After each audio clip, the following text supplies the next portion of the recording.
बिस्मिल्लाहिर्रहमानिर्रहीम। अस्सलाम वालेकुम नाज़रीन, आप यूट्यूब चैनल देख रहे हैं। मैं इमरान ख़ान हूँ। आज बुध का दिन है और गुज़िश्ता रात जो कुछ हुआ पाकिस्तान तहरीक इंसाफ के साथ और जो इमरान ख़ान साहब की बहनों के साथ, वो अब इस मुल्क की तारीख़ में लिखा जाएगा। रात को इन्होंने तशद्दुद किया, सर्द और ठिठुरती हुई रात के अंदर वहाँ पे बुज़ुर्ग ख़वातीन के ऊपर इन्होंने वाटर कैनन का इस्तेमाल किया, ठंडा पानी उनके ऊपर फेंका और ये बहुत बड़ी बहादुरी का सबूत दिया पाकिस्तान की फ़ोर्सेस ने। पुरअमन एहतजाज था और सारे लोग अब उसके ऊपर आवाज़ उठा रहे हैं। आलमी सतह पे पाकिस्तान के अंदर लोगों को बहुत तकलीफ़ हुई कि हुकूमत ने ज़्यादती की है। पुरअमन एहतजाज करना हर पाकिस्तानी शहरी का हक़ है और आईन पाकिस्तान इस बात का इख्तियार देता है। आईन पाकिस्तान इस बात की ज़मानत देता है कि आप पुरअमन एहतजाज कर सकते हैं। लेकिन पुरअमन एहतजाज के लिए बैठे हुए लोगों को ठंडा पानी फेंक कर सर्दी रात में उन्हें वहाँ से मुंतशिर करना, जिसमें कई लोग ज़ख्मी भी हो गए। मैंने बताया कि उसमें शाहिद खटक काफ़ी ज़ख्मी हो गया, कुछ और लोग ज़ख्मी हो गए। तो ये बड़ी ज़्यादती इन्होंने की और इनको मिला क्या? अलीमा खान जाते हुए ये कह कर गई कि मैं मंगल को फिर आऊँगी, यानी मंगल तो दोबारा आएगा और वो मंगल को फिर आएगी। तो ये रियासत की एक नाकामी है। रियासत हमेशा वो रास्ते ढूंढती है जहाँ पे वो उस सिलसिले को रोके जिससे वो परेशान हो रही है, ना कि वो फॉर द टाइम बीइंग किसी चीज़ को कंट्रोल कर ले और वो चीज़ उससे बड़ी होकर सामने आ जाए। ये रियासत की नाकामी का मुंह बोलता सबूत है। इनके पास कोई हल नहीं है, एक के बाद एक नमूना लॉन्च करते हैं और मिलता कुछ नहीं है। फजलुर रहमान साहब भी इसके खिलाफ बोल उठे। फजलुर रहमान साहब ने कहा जी देखें, पुरअमन एहतजाज करना हक़ है लोगों का और मैं शदीद मज़म्मत करता हूँ जो कुछ भी किया गया रात के वक्त। फिर उन्होंने कहा कि कैदी से मुलाकात करना उनके ख़ानदान वालों का एक बुनियादी हक़ है और ये मुलाकातें नहीं रोकी जानी चाहिए। ये ज़्यादती की जा रही है, अरकान असम्बली के साथ वहाँ पे बड़ी ज़्यादती की गई है। इस पे फजलुर रहमान साहब ने आवाज़ उठाई। सुहेल अफरीदी का भी रद्द-ए-अमल आया, वज़ीर आला खैबर पख्तूनख्वा का। वो ये कह रहे हैं ये जुल्म, जबर और फस्तायत सब लिखा जा रहा है और सब याद रखा जाएगा। वक्त हमेशा एक जैसा नहीं रहता, क्योंकि मेरा रब जिसको चाहता है बादशाहत दे देता है और जिससे चाहता है छीन लेता है। जमहूरियत में कुर्सी कभी किसी एक के पास होती है तो कभी दूसरे के पास। हमारा हर एक कदम आइन और कानून के मुताबिक है। हकीकी आज़ादी की जद्दोजहद में हमने कभी कानून को अपने हाथ में नहीं लिया। इसके बावजूद कुछ दिन पहले इमरान खान साहब की बहनों पर तशद्दुद किया गया और उनको बालों से पकड़ा गया। कल उन पर सर्दी की ठंडी रात में पानी फेंका गया। इनको एक दफ़ा फिर ज़मीन पर गिराया गया। ये पंजाब के ज़िला रावलपिंडी में अडियाला रोड पर किया गया है। इस सूबे में एक औरत की जाली हुकूमत है। कल जब उनकी बारी होगी तो फिर औरत कार्ड खेलने वालों के साथ भी कोई जवाब नहीं होगा। जो इनको लाए हैं, जिनके दम पर ये उछल रहे हैं, तो 1947 से लेकर आज तक वो बच जाते हैं। लेकिन पहली दफ़ा एक सियासी हुकूमत जो कि जाली है, 3.5 साल से मुसलसल जबर के तमाम रिकॉर्ड तोड़ रही है। औरतों और बच्चों से लेकर बूढ़ों तक, वर्कर से लेकर वज़ीर आला तक और वज़ीर आला से लेकर साबिक वज़ीर आज़म तक, किसी को भी नहीं छोड़ा गया। हर एक बंदा जुल्म का निशाना बना। इनमें से एक भी ना एंटी स्टेट है, ना कोई मुजरिम और ना ही करप्ट है, लेकिन तुम सब हो और फिर बर्दाश्त नहीं कर पाओगे। यानी तुम्हारे साथ ये सारा कुछ होगा, तुमसे फिर बाद में बर्दाश्त नहीं होगा। आगे बुशरा बीबी के बारे में, इमरान खान के भांजे के बारे में लिखा है। फिर उन्होंने ये भी लिखा कि कोई केस हो या ना हो, औरत का बीवी होना, बेटी होना या बहन होना, कोई एक चीज़ भी काम नहीं आएगी। ये इस मुल्क में कर दिया गया है। ये सब लिखा जा रहा है और सब याद रखा जाएगा। देखिए ये जो कर रहे हैं ना, बुशरा बीबी तो गैर सियासी खातून है। इमरान खान साहब का तो स्टेटमेंट बाहर आता है ना, जिससे डर है। या आसिम मुनीर को पसंद नहीं है कि इमरान खान साहब उन्हें जहनी मरीज़ किया और ये बड़ा इशू बन गया है। ये इतना बड़ा इशू बन गया है जहनी मरीज़ का लफ्ज़ कि ये आसाब पे सवार हो गया मिलिट्री एस्टेब्लिशमेंट की। इमरान खान साहब की एक खूबी है कि वो जिस शख्स को जो लफ्ज़ दे देते हैं या जिसके बारे में जो बोलते हैं, लोग फिर उसको उसी तरह से देखना शुरू हो जाते हैं और थोड़े अरसे के बाद उसका इमेज ही वो बन जाता है। ये प्रॉब्लम है। अब इमरान खान साहब ने आसिम मुनीर साहब को ज़हनी मरीज़ का खिताब दे दिया कि ये ज़हनी मरीज़ है। अब हर इवेंट के बाद लोगों को लगता है कि शायद ये ऐसे ही है। अब जो गुज़िश्ता रात हुआ, कोई नॉर्मल ज़हन का आदमी तो ये नहीं कर सकता, जिसका भी फैसला था रात को, ये जो कुछ भी किया गया, एक नॉर्मल जहन वाला आदमी 70 साल से बड़ी उम्र की खवातीन, उनको वाटर कैनन के साथ ज़मीन पे तो नहीं फेंक सकता। तेज़ धार पानी के साथ उनको ज़ख्मी तो नहीं कर सकता। नॉर्मल दिमाग के आदमी ये नहीं करते। तो ये जो इमरान खान कहता है वो फिर ये साबित करने में तुल जाते हैं सारे के सारे, और बजाय इसके कि कोई अकल को हाथ डालें, को थोड़ा अकलमंदी का सबूत दें। यानी कोई आसिम मुनीर साहब के आसपास ऐसा कोई आदमी नहीं है जो उनको ये बताए कि जनाब ये आपका मुकाम नहीं है, इन चीज़ों से बाहर निकलें, इमरान खान की मुलाकातें खोलें, तनकीद होती है तो उसको बर्दाश्त करें। और आहिस्ता आहिस्ता जो तनकीद करने वाले लोग हैं उनको भी इस बात का आइडिया होगा कि तनकीद का लेवल क्या होना चाहिए। तनकीद का असर तभी होता है जब वो लॉजिक के साथ दलील के ऊपर हो, और जो लोग दलील से बात करते हैं उनकी बात सुनी जाती है, लंबे अरसे तक सुनी जाती है। जो गालम गलोच करते हैं थोड़े अरसे के लिए आते हैं, यूं करके ऊपर जाते हैं, यूं करके नीचे जाते हैं। ये मैं अब से नहीं कई सालों से होता हुआ देख रहा हूं। तो कंसिस्टेंट होना चाहिए और दलील के साथ बात करनी चाहिए। अब बुशरा बीबी की भी मुलाकातें नहीं करवा रहे भाई, वो तो चलो गैर सियासी है ना, उनकी बेटियां तो बाहर आके कोई स्टेटमेंट भी नहीं देती, उनके फैमिली के जो लोग हैं जो मिलकर आते हैं वो तो कभी कोई बयान भी जारी नहीं करते, तो ना वो सियासी गुफ्तगू करती हैं। लिहाजा ये कैसे मुमकिन है कि उनकी मुलाकातें भी बंद कर दी जाएं। अब बुशरा बीबी की मुलाकातें भी इमरान खान साहब के साथ ही बंद की हुई हैं, उनकी फैमिली को मिलने भी नहीं देते। जो सामान वो लेकर गए हैं बुशरा बीबी के लिए वो भी नहीं देने दिया गया। सर्दी आ रही है, सर्दी ज़्यादा है, उनको नया सामान चाहिए, सामान भी नहीं देने दे रहे, और वो भी कहते तन्हाई में है बुशरा बीबी इमरान खान साहब के साथ साथ। तो ये सारा कुछ जो है ये कोई नॉर्मल आदमी नहीं कर सकता। और दूसरी बात आप ये ध्यान में रखें कि एक खातून है, खातून कैदी के हुकूक को इस तरह छीन लेना ये कोई आम बात नहीं है, और वो साबिक खातून अव्वल भी है। चले इमरान खान से इशू है कि इनके ट्विटर के ऊपर स्टेटमेंट जारी हो जाता है, तो बुशरा बीबी का तो ट्विटर का अकाउंट भी नहीं है जिसके ऊपर वो स्टेटमेंट जारी कर दे, और कभी कुछ ऐसा हुआ भी नहीं। अब नाजरीन मैं आपके सामने एक मवाजना रखता हूं, क्योंकि 10 दिसंबर है, आज इंसानी हकूक का दिन है।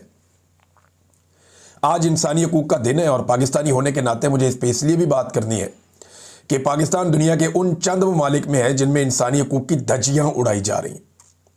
पाकिस्तान में एक ही वक्त में म्यांमार का मॉडल भी है, उसी वक्त में इसराइल और फ़लस्तीन वाला मॉडल भी है, उसी वक्त में शुमाली कोरिया वाला मॉडल भी है। यानी दुनिया के जिस जिस खित्ते में जो जो जुल्म और बर्बरियत हो रही है उसका एक हिस्सा पाकिस्तान में मौजूद है। पाकिस्तान को एक ऐसे पिंजरे में कन्वर्ट किया जा रहा है जिसके अंदर जो लोग मौजूद हैं उन्हें खाने के लिए भी कम मिलता है, बोलने के लिए भी कम मिलता है, सोचने के लिए भी कम मिलता है, और उनको एक मुश्किल तरीन ज़िंदगी में घेर लिया गया है।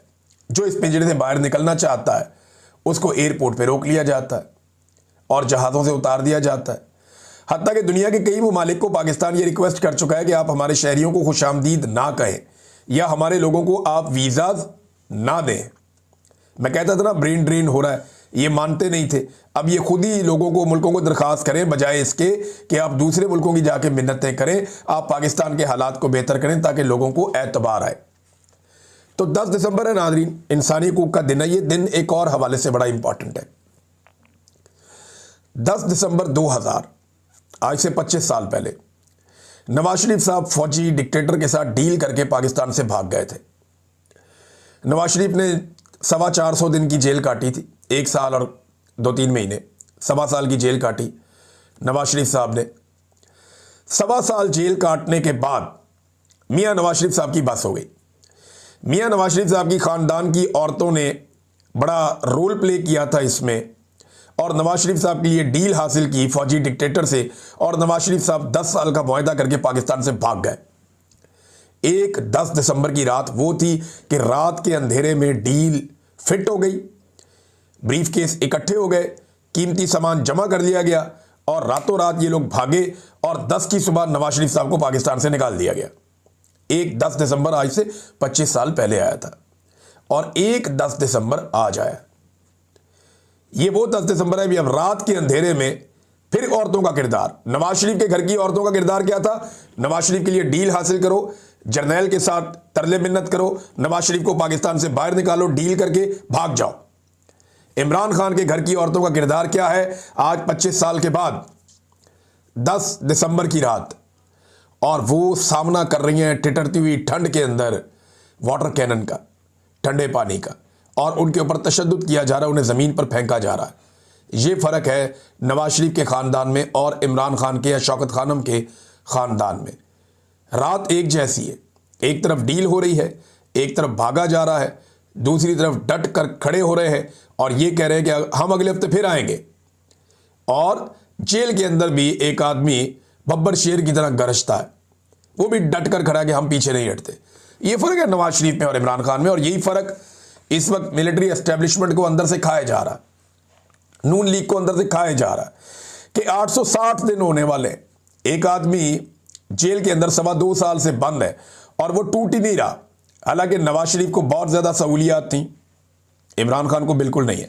अब पाकिस्तान तहरीक इंसाफ पे पाबंदी लगाने के लिए जो हुकूमत ने 2-4 चीज़ें सोची हैं, उनमें ये 3 बुनियादी नुकात हैं, मैं आपके सामने रख देता हूँ, इनका पोस्टमार्टम भी कर देते हैं। ये 3 चीज़ें हैं जो कहा जा रहा है कि जी इमरान खान साहब की पार्टी पे पाबंदी इनकी बुनियाद पे लगाई जाएगी। Number 1, foreign funding. Number 2, Imran Khan के फील्ड मार्शल के हवाले से बयानात। नंबर 3, 9 मई को जवाज बनाकर पीटीआई पर पाबंदी। ये 3 है।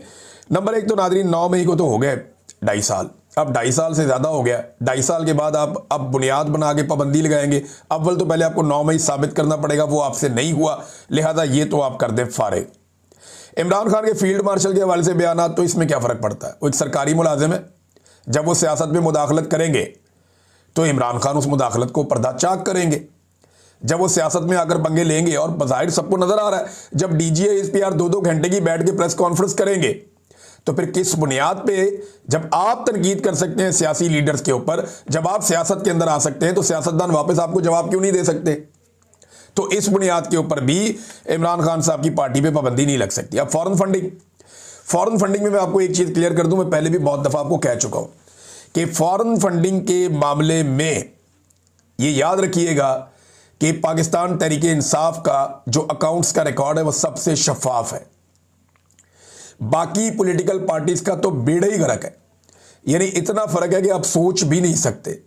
तो अगर फॉरेन फंडिंग में पाकिस्तान तहरीक इंसाफ फारिग होगी ना, तो पाकिस्तान में एक भी बड़ी सियासी जमात नहीं बचेगी, क्योंकि तहरीक इंसाफ का रिकॉर्ड तो कभी ना कभी वो साबित कर ही देंगे जब भी हालात बेहतर होंगे। ये बाकी लोग कभी भी अपना रिकॉर्ड साबित नहीं कर सकते और इनके ऊपर पक्की पक्की पाबंदी लग जाएगी। तो ये 3 चीज़ें इन्होंने इकट्ठी की थी, तीनों चीज़ें मैंने आपके सामने रख दी हैं। इमरान खान साहब को जेल से कहीं और मुंतकिल करने का मामला, अब इस पर पाकिस्तान तहरीक इंसाफ का एक रद्द-ए-अमल आया और उस पर वो ये कहते हैं कि पाकिस्तान तहरीक इंसाफ इस बात पर शदीद तहफ़्फ़ुज़ात का इजहार करती है कि वफाकी वज़रा की जानिब से इमरान खान को किसी और जेल में मुंतकिल करने पर गौर किए जाने की खबरें आ रही हैं। ये ज़हनी कमज़ोरी, खौफ और सियासी नाकामी का वाज़ेह सबूत है। 3.5 साल की मुसल्लत हुकूमत और 2.5 साल की गैर कानूनी कैद के बावजूद आज भी ये लोग इमरान खान के नाम से कांप रहे हैं, और हम हुकूमत को याद दिलाना चाहते हैं कि जहां भी इमरान खान को शिफ्ट किया जाएगा वहां उनकी बहनें, पाकिस्तान तहरीक इंसाफ की क़यादत, कारकुनान और पाकिस्तान की अवाम इसी जोश और वलवले और अज़म के साथ मौजूद होगी। ना इमरान खान को अवाम से अलग किया जा सकता है, ना अवाम को इमरान खान से।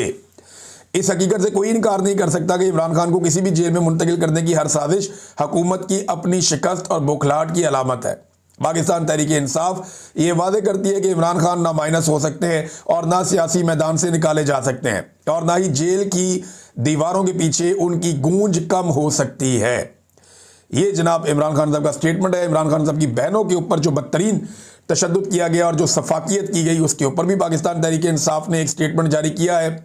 तहरीक तहफ़्फ़ुज़ आईन पाकिस्तान ने भी इसके ऊपर एक स्टेटमेंट जारी किया है, लेकिन चंद चीज़ें उन्होंने मज़ीद अनाउंस की हैं।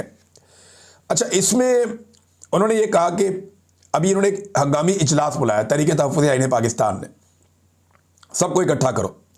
तो इन्होंने जितने भी अपने लीडर थे उनको फौरी तौर पर इकट्ठा किया, और इस इजलास के अंदर उन्होंने मौजूदा जो सियासी सूरत हाल है उसको सामने रख लिया, और जो पार्लिमानी सूरत हाल है उसको भी सामने रख लिया, और अडयाला जेल के बाहर जो कुछ भी हुआ, जो जबर हुआ, वो सारा मामला भी इस इजलास के अंदर डिस्कस किया गया।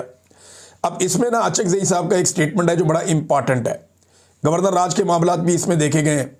अब इन्होंने जो बड़ा फैसला किया वो ये किया कि तहरीक तहफ़्फ़ुज़ आईन पाकिस्तान ने 20 और 21 दिसंबर को इस्लामाबाद में कौमी कॉन्फ्रेंस बुलाने का ऐलान कर दिया है। ये हंगामी इजलास के बाद इन्होंने कहा जी कौमी कॉन्फ्रेंस बुलाई जाए, जिसमें अपोजिशन जमातें, बार काउंसिल्स और इंसानी हकूक़ की तंजीमें भी मदऊ की जाएंगी। इजलास में अडयाला जेल के बाहर इमरान खान की बहनों पर जो तशद्दुद हुआ उसकी मजम्मत की गई, दुख का इजहार किया गया। अचकज़ई साहब ने कहा कि मुज़ाकरात की बात करते हैं सब लोग, और ये कहते हैं जी मुज़ाकरात करना है, मुज़ाकरात करना चाहते हैं। अगर कोई डायलॉग करना चाहता है तो इमरान खान साहब से मुलाकात की इजाज़त देना होगी। ये नहीं, उसका पहला कदम तो ये होगा ना, अगर आपने करने हैं मुज़ाकरा तो पहला कदम ये है कि आप इमरान खान साहब से पाकिस्तान तहरीक इंसाफ के लोगों की मुलाकातें शुरू करवा दें। मुलाकातें हो जाएंगी तो चीज़ें जो हैं वो कंट्रोल होना शुरू हो जाएंगी, बेहतर होना शुरू हो जाएंगी। उन्होंने कहा कि आइन ने मुल्क को और आवाम को मुत्तहिद रखा है, लेकिन इस आइन से जिस तरह खिलवाड़ किया गया है तो मुल्क में आइन नाम की कोई चीज़ नहीं है। जबाबंदी करने से मुल्क आगे नहीं बढ़ सकता। अगर किसी ने मुज़ाकरात करने हैं तो इमरान खान साहब से मुलाकात करवा के ये पहला जेस्चर दें कि वो मुज़ाकरात करना चाहते हैं। तो मेरा राना सनाउल्लाह साहब ने भी एक ऑफ़र की थी, लेकिन कोई संजीदा ऑफ़र मुझे लगती नहीं है। नादरीन, ओन चौधरी को अब लाया गया मैदान में। ये वही शख्स हैं यानी रोज़ाना की बुनियाद पे ना एस्टेब्लिशमेंट ये कर रही है कि दो दो करके बंदे लेकर आ रही है। पहले अता तारड़ वगैरह को लाया गया, वो तो लगातार बेचारे लगे हुए हैं, पंजाब की इंफॉर्मेशन मिनिस्टर ये वो सब। फैसल वाडा लगातार मेहनत कर रहा है, काफ़ी जोर लगा रहा है बेचारा। पीटीआई ने उसका नाम नया रख दिया टॉमी, फैसल वाडा का। बड़ा नामुनासिब है, नहीं करना चाहिए, लेकिन फैसल वाडा ने यह खेल खुद ही शुरू किया था। तो फैसल वाडा बहुत मेहनत कर रहा है, कुछ और टाउट्स हैं वो बड़ी मेहनत कर रहे हैं। उसके बाद जो है वो अब ये ओन चौधरी साहब को लाया गया मैदान में काफ़ी अरसे के बाद, और अब वो भी दोबारा शुरू हुए। उम्मीद है कि अलीम खान और दीगर लोग भी आ जाएंगे, कोई एक आधी प्रेस कॉन्फ्रेंस वो भी करेंगे। तो एक एक करके सारे इमरान खान पे दोबारा से हमलावर हो रहे हैं और अपनी अपनी हाजिरी लगा रहे हैं फील्ड मार्शल के दरबार में कि जनाब आपको नया ओहदा मिला है 5 साल के लिए, तो हम आपके दरबार में हाजिरी देने के लिए आए। देखें हम कितने वफादार और कितने अच्छे लोग हैं और आप हमारी तरफ तवज्जो रखिएगा, नजर करम हम पे आप रखिएगा। अता तारड़ जो है ये इसको ओन चौधरी को कहता था कि ये मंशियात का सप्लायर है। ओन चौधरी को अता तारड़ ये कहा करता था खुलकर बबांगे दोहल कि ये मंशियात का सप्लायर है, लेकिन अब टीवी पर इसको घंटों दिखाया जा रहा है। अंदाज़ा करें आप, अता तारड़ इंफॉर्मेशन मिनिस्टर है और उसी मंशियात के सप्लायर को, जिसको अता तारड़ मंशियात का सप्लायर कहता था, उसे अता तारड़ के दौर में टीवी पे दिखाया जा रहा है, पीटीवी पे दिखाया जा रहा है और घंटों दिखाया जा रहा है। तो अब अता तारड़ सोचे कि वो उस वक्त ठीक था या आज ठीक है। अब अगर मामला ओन चौधरी तक पहुंच गया है ना, तो आप अंदाज़ा करें कि जिन लोगों का इन्हिसार ओन चौधरी पे है, जिन लोगों का इन्हिसार फैसल वाडा पे है, वो खुद कितने कमज़ोर होंगे और ख़ुद उनकी अपनी ज़हनी हालत क्या होगी, और वो किस लेवल के लोग होंगे जो इन लोगों का सहारा ले रहे हैं। यानी जिनका इन पर इन्हिसार है, उनकी अपनी काबिलियत का आप अंदाज़ा इसी बात से लगा सकते हैं कि जिन पे वो इन्हिसार कर रहे हैं। नाज़रीन, सहाफ़ी सराब बरकत साहब के हवाले से जो दीगर सहाफ़ी हैं, दोनों राय गुलाम अली साहब और बड़े एक ज़बरदस्त और बड़े दबंग एक सहाफ़ी हैं आगा शेख सरवर साहब, इन लोगों को जो है वो आपको पता है शनाख्त पीरियड के अंदर रखा हुआ पुलिस ने और पाकिस्तान के कानून का मजाक उड़ रहा है। सराब बरकत को इस्लामाबाद ले आए थे NCCI वाले, अब वो इस्लामाबाद लेकर आए तो वहाँ पे 5 दिन का रिमांड दे दिया जज साहब ने। क्या जवाब है? जवाब कोई नहीं है, बस सिर्फ आवाज़ों को बंद करना है, आवाज़ों को दबाना है और इसके ज़रिए से एक पैगाम देना है पूरी दुनिया को। अब कश्मीर के अंदर जो कश्मीर एक्शन कमेटी है उसने ऐलान किया कि हम एंट्री पॉइंट्स बंद कर देंगे अगर सराब बरकत को रिहा ना किया गया। तो देखना यह है कि क्या वो ये एहतजाज करते हैं और एंट्री पॉइंट्स बंद करते हैं। नाज़रीन, पाकिस्तान के खिलाफ ना एक प्रोपेगेंडा है जो बार बार किया जाता है और दबा कर किया जाता है। प्रोपेगेंडा ये किया जाता है कि पाकिस्तान इमरान खान के दौर में कहीं डिफ़ॉल्ट कर रहा था और ये मौजूदा हुकूमत ने आकर संभाल लिया। अभी शहबाज शरीफ ने इस पर एक स्टेटमेंट भी दिया है। इस वीलॉग में, क्योंकि वक्त काफ़ी लंबा हो गया, मैं नेक्स्ट वीलॉग में आपको बताऊंगा और डिटेल के साथ बताऊंगा कि पाकिस्तान कब डिफ़ॉल्ट कर रहा था और कब नहीं कर रहा था, और ये जो प्रोपेगेंडा किया जाता है इसका मुकम्मल जवाब, ये सारा मैंने एक एक फैक्ट निकाला है, ये आपके साथ मैं शेयर करूंगा। इमरान खान का दौर वर्सेस मौजूदा दौर, और इसके अंदर हुआ क्या है, किस दौर में डिफ़ॉल्ट हो रहा था और किस दौर में नहीं हो रहा था, झूठ किसने बोला और प्रोपेगेंडा क्या है, इसके ऊपर बात करेंगे नेक्स्ट वीलॉग में। अब तक के लिए इतना ही, अपना ख्याल रखिएगा, अपने इस चैनल का भी। अल्लाह हाफ़िज़।